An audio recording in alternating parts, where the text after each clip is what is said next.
Sesiapa yang terbabit dalam bidang penting dibenarkan keluar bekerja termasuk nelayan bagi memastikan bekalan makanan kepada rakyat mencukupi. Bagaimanapun golongan berkenaan mesti mengikut segala garis panduan dan arahan pihak berkuasa. Kita putuskan semalam garis panduan dikeluarkan oleh Yang Amat Perdana Menteri siapa yang terlibat dalam bidang esensial termasuklah nelayan. Kalau nelayan tak keluar, tak ada orang nak tangkap ikan. Jadi masih dibenarkan nelayan-nelayan keluar untuk tangkap ikan supaya bekalan makanan kepada rakyat kita masih dapat terpelihara.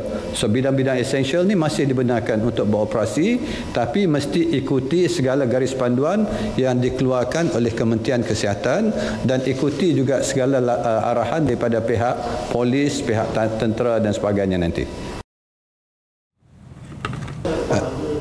Saya dah katakan tadi, segala yang 10 juta ini nanti akan diserahkan pada... Dalam sidang media sama, Datuk Seri Fadilah turut menegaskan hanya seorang wakil atau ketua keluarga sahaja dibenarkan keluar untuk membeli barang keperluan dalam tempoh perintah kawalan pergerakan ini. Dari segi dasar, perkara ini ialah kalau mengikut perintah larangan yang dibenarkan keluar, misal kata untuk membeli barang keperluan.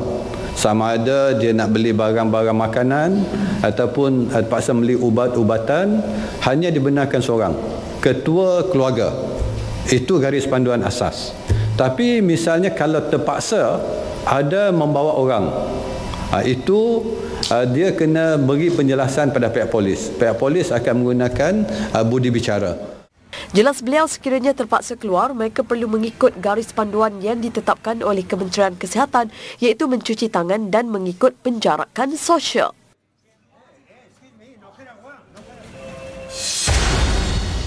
Dalam perkembangan sama, Datuk Seri Fadilah berkata, satu garis panduan telah dikeluarkan bagi memberi kebenaran kepada kementerian terbabit mengeluarkan surat atau bukti pengenalan kepada sesiapa yang terlibat dalam bidang penting atau kritikal supaya dibenarkan keluar bekerja sepanjang Perintah Kawalan Pergerakan PKP. Sudah pun tadi dibincangkan juga, garis panduan telah dikeluarkan oleh MKN. MKN bersama dengan Kementerian Kesihatan sudah menurunkan kuasa kepada kementerian-kementerian terbabit untuk mengeluarkan satu bentuk, sama ada bentuk surat ataupun pengenalan kepada mereka yang terlibat dalam kerja esensial ataupun kritikal supaya mereka boleh turun untuk berkhidmat. Dan ini lebih memudahkan polis supaya tidak menimbulkan keadaan yang tidak tentu di lapangan. Semalam, Menteri Kanan Kluster Keselamatan Datuk Seri Ismail Sabri Yaakob berkata, perakuan kebenaran bertugas akan diberikan kepada petugas sektor awam dan swasta yang terbabit dalam khidmatan penting sepanjang tempoh PKP.